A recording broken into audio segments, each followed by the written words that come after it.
An act of faith. I firmly believe, O my divine Jesus, that thou art truly present in the blessed sacrament of the altar.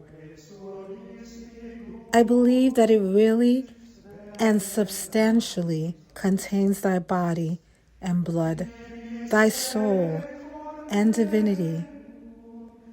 I acknowledge these truths. I believe these wonders. I adore the power that has wrought them, the same power that said, "Let there be light," and light was made. Verily, thou art a hidden God, the God of Israel, the Savior,